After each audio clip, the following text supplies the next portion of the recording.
2018లో ఏదైతే ఆర్ఎస్ ప్రవీణ్ కుమార్ గారు 2018లో చైర్మన్ ట్రిబ్ గా ఉన్న నోటిఫికేషన్ కాపీ ఇది. 2018 ఏదైతే 2017లో ట్రిబ్ ఫామ్ అయిన తర్వాత 2018లో ఆర్ఎస్ ప్రవీణ్ కుమార్ గారు ఏదైతే ఆ రిక్రూట్మెంట్ బోర్డ్ కి సంబంధించి చైర్మన్ గా ఉన్నప్పుడు ఇచ్చిన నోటిఫికేషన్ కాపీ.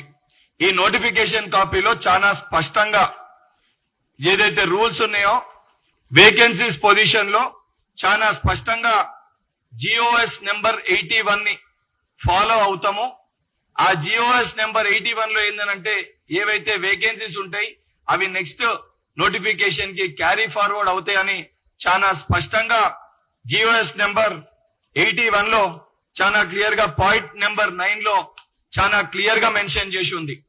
ఈ జిఓఎస్ నెంబర్ 81 కూడా ఏదైతే 22/2/1997 లో జిఓఎస్ నెంబర్ 81 వచ్చింది. దాన్ని చాలా క్లియర్ గా జిఓఎస్ నెంబర్ 81 ని అదే అంశాన్ని 2018 ఆర్ఎస్ ప్రవీణ్ కుమార్ గారు సార్ మీరేదైతే చైర్మన్ గా ఉన్నప్పుడు మీరు అదే రూల్ పొజిషన్ ని పెట్టి జిఓఎస్ నెంబర్ 81 ని ఫాలో అవుతామని చెప్పి మీరు దాని ప్రాతిపదికనే ఆ రోజు మీరైతే ఉద్యోగ భర్తీ ప్రక్రియని మీరు నోటిఫై చేసి మీరు ఉద్యోగాల్ని భర్తీ చేయడం జరిగింది. ఈ రోజు మీరు ఆ రోజు 2018లో నిజంగా చిత్తశుద్ధే ఉంటే ఏదైతే ఆ రోజున్న బీఆర్ఎస్ ప్రభుత్వానికి మీరైతే సంబంధించి ఆ బోర్డు చైర్మన్ గా వ్యవహరిస్తున్న మీరు దీని వలన ఇబ్బంది జరుగుతుంది, ఏదైతే సంబంధించిన స్టూడెంట్స్ కి వేకెన్సీస్ 1:1 పిలిస్తే నెక్స్ట్ ఉన్న వాళ్ళకి ఉద్యోగాలు రాదు అని చెప్పి మీరు భావించింటే అప్పుడే మీరు ఈ జిఓఎస్ నెంబర్ 81 లో మార్పులు చేర్పులు తీసుకొని వస్తే 2023లో ఏదైతే మళ్ళీ ఈ బోర్డుకి సంబంధించి 2023 బీఆర్ఎస్ పార్టీ ఇచ్చిన గురుకుల నోటిఫికేషన్ రెండోసారి ఇచ్చిన గురుకుల నోటిఫికేషన్ లో కూడా సేమ్ అదే రూల్ పొజిషన్ ఇక్కడ కూడా మెన్షన్ చేయడం జరిగింది. Vacancy rule position same rule position ఇక్కడ కూడా మెన్షన్ చేశారు. ఈ రూల్ పొజిషన్ లో కూడా చాలా క్లియర్ గా ఏమని రాసి ఉంది, the recruitment will be made to the vacancies notified before the examination. There shall be no waiting list as per GOs number 81 general administration department dated on 22/2/97. If the additional vacancies are reported by the government and addendum to be the effect will be issued అని very clear గా మీరు 2018లో ఏదైతే ఉండే same అదే 2023 ఏదైతే 2022 notification లో కూడా చాలా స్పష్టంగా అదే రూల్ పొజిషన్ ని కూడా పెట్టడం జరిగింది. దీన్ని బేస్ చేసుకుని 2018లో ఎప్పుడైతే మీరు చైర్మన్ గా ఉండే నిజంగా ఈ వాస్తవ పరిస్థితులు సరే మీ లెక్క నేను పెద్దగా చదువుకోకపోయినా సార్ నేను ఒక డాక్టర్ని, కాకపోతే మీరు ఈ రిక్రూట్మెంట్ బోర్డుకి సంబంధించి మీకు పూర్తి అవగాహన ఉంది కాబట్టి దూరదృష్టితోటి మీరు ఆలోచిస్తా ప్రతి సమస్య పైన పదే మీరు మాట్లాడతారు కాబట్టి 2018లో నిజంగా దూరదృష్టితోటి మీరు ఆలోచించింటే ఆ రోజు ఈ వాస్తవాలు ఆ రోజున్న బీఆర్ఎస్ ప్రభుత్వానికి మీరు వివరించింటే జిఓఎస్ నెంబర్ 81 లో మార్పులు చేర్పులు తీసుకొని వచ్చింటే 2022లో సేమ్ అదే రూల్ పొజిషన్ వచ్చేదా? మొదటి ప్రశ్న. ఇంకొకటి బహుశా మీరు మర్చిపోయారేమో, ఈ రోజు మీరు బీఆర్ఎస్ పార్టీలనే ఉన్నారు. బీఆర్ఎస్ పార్టీలనే ఈ యొక్క మీరే అన్నారు మేమిచ్చిన నోటిఫికేషన్లు మీరిస్తున్న ఉద్యోగాలు అని. మీరిచ్చిన నోటిఫికేషన్ లోనే ఈ ప్రాబ్లంలన్నీ ఉన్నాయి.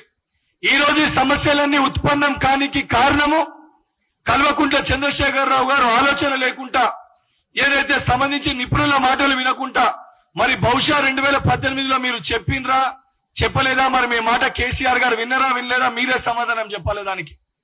దాన్ని బేస్ చేసుకొని నేను చెప్పిన 2018లో మీరు మార్పులు చేర్పులు తీసుకొని వచ్చింటే ఈ రోజు 2022లో ఆ నోటిఫికేషన్ లో ప్రాసెస్ వచ్చేది కాదు. ఏదైతే 2023 నోటిఫికేషన్ లో 2023 నోటిఫికేషన్ లో ప్రాసెస్ వచ్చేది కాదు. ఈ రోజు ఆ సమస్య ఉత్పన్నం అయ్యేది కాదు. అయినా కూడా ఈ సమస్యని పరిష్కరించాలి, ఏ రకంగా పరిష్కరించాలని ఒక ఆలోచనతోటి ముఖ్యమంత్రి గారు సంబంధించిన డిపార్ట్మెంట్ లీగల్ ఒపీనియన్ తీసుకొని ఆ సమస్య పరిష్కారానికై మేము కృషి చేస్తున్నాము. అవన్నిటినీ పక్కన పెట్టి మాకేం సంబంధము మేమేం చేస్తామంటే 100% సార్ నేను సిద్ధంగా ఉన్నాను. ఏదైతే మీరు అన్నట్టు వాస్తవానికి కల్వకుంట్ల చంద్రశేఖరరావు గారిని రమ్మనండి, లేదా వారికి ఆరోగ్యం సహకరించకపోతే వారి యొక్క తనయుడు ఏదైతే షాడో ముఖ్యమంత్రి లెక్క మొన్నటి లెక్క పనిచేశాను చెప్పుకుంటున్నా కల్వకుంట్ల తారక రామారావు గారిని రమ్మనండి. తనతో పాటు వాళ్ళ బావ హరీష్ రావు గారిని కూడా ఎంట పెట్టుకొని రమ్మనండి. కేటీఆర్ గారు, హరీష్ రావు గారు మీరు రండి. మీరు ఎక్కడికి రమ్మంటే అక్కడికి చాలా లెక్కలు తేల్చుకునేది ఉంది.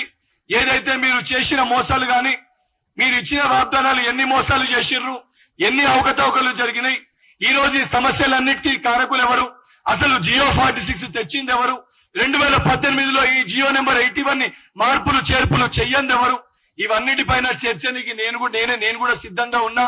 మరి కేటీఆర్ గారిని తీసుకొని వస్తారా, కేసీఆర్ గారిని తీసుకొని వస్తారా, హరీష్ రావు గారిని కూడా వెంట పెట్టుకొని వస్తారా? సమయము, తేదీ, స్థలము మీరు నిర్ణయించుర్రి. మీరు చెప్పిన తేదీకి, చెప్పిన సమయానికి, చెప్పిన స్థలానికి నేను రానికి సిద్ధంగా ఉన్నా. ఏదైతే మీ అంతా ఎక్కువ చదువుకోకపోయినా, ఏదైతే సంబంధించి బీఆర్ఎస్ పార్టీలో ఆ లీకేజ్ సమయంలో అదృష్టవశాత్తము నా చదువంతా కూడా, నా అయితే ఇంటర్మీడియట్ గానీ నా స్కూలింగ్ అంతా కూడా కాంగ్రెస్ హయాంలో జరిగింది కాబట్టి ఏ అవకతవకలు జరగకుండా, ఎక్కడ లీకేజ్లు జరగకుండా కంప్లీట్ చిత్తశుద్ధితోటి నా చదువు నేను పూర్తి చేసుకొని నేను డాక్టర్ వృత్తిగా ఏదైతే కొద్దిగా ఆలస్యమైనా కూడా నా మెడిసిన్ ని కంప్లీట్ చేసుకొని ఈ రోజు నేను తెలంగాణ మెడికల్ కౌన్సిల్ గా కూడా ఒక ఎన్రోల్డ్ డాక్టర్ గా ఉన్నా. నాకున్న చదువుతోటి, నాకున్న జ్ఞానంతో, నాకున్న ఎవిడెన్సెస్ నేను బయటికి తీసుకొని వచ్చి పెట్టినా. ఎక్కడన్నా నా తరఫున తప్పులు జరిగితే నేను అంగీకరించి సిద్ధంగా ఉన్నా తప్ప 80,000 పుస్తకాలు చదివినా, 90,000 పుస్తకాలు చదివినా నాకంటే పెద్ద జ్ఞాని ఈ భూమి పైన లేడని చెప్పని కేసీ గారి యొక్క వ్యవహారం లెక్క నా వ్యవహారం ఉండదు సార్. నాకు చాలా స్పష్టత ఉంది. మరి నిజంగా మీకు స్పష్టత ఉంటే కేసీఆర్ గారిని బయటికి వచ్చి ఈ వాస్తవాలు చెప్పమని చెప్పండి. ఆయన మాకు పాఠాలు చెప్పిన గురువులు, నిజాయితీగా నీతితోటి నేను పుట్టింది, నా రాజకీయ అరంగేట్రం ఎన్ఎస్ఐ రాష్ట్ర అధ్యక్షుడు లెక్కనే ఉన్నా. నేను గత 11 సంవత్సరాలకెళ్ళి కాంగ్రెస్ పార్టీలో ఉన్నా. ఏదైతే నా గురువులు నేర్పారు, ఒక సిద్ధాంతాల పరంగా ఏ పార్టీలో అయితే ఉంటామో, దేంట్లో ఉంటామో ఆఖరి శ్వాస వరకు దాంట్లోనే ఉండాలని చెప్పి నాకు నేర్పారు. నేను సంవత్సరానికి 3 పార్టీలు, ఏదైతే 3 వ్యక్తుల దగ్గరికి పోయే ఒక వ్యక్తిత్వం నాది కాదు. వాస్తవానికి నిజంగా మీకు చిత్తశుద్ధి ఉంటే బీఆర్ఎస్ పార్టీని గతంలో మీరు తిట్టిన మాటలు, బీఎస్పీ పార్టీలో మీరు ఉన్నప్పుడు గడీల గురించి మాట్లాడిన మాటలు, అవన్నిటినీ గుర్తు చేసుకొని అన్ని విషయాలపైన ఆ కుటుంబం, కల్వకుంట్ల కుటుంబంకి ఒకరిని, తన్నీరు హరీష్ రావు గారిని వెంట పెట్టుకొని వస్తే మీరు ఎక్కడంటే అక్కడ బహిరంగ చర్చకి నేను సిద్ధంగా ఉన్నాను. ఇప్పుడు దీన్ని ఉద్దేశించి ఏదైతే మా ఎస్సీసీఎల్ చైర్మన్ ప్రీతం గారిని మాట్లాడాల్సిందిగా కోరుతున్నాను.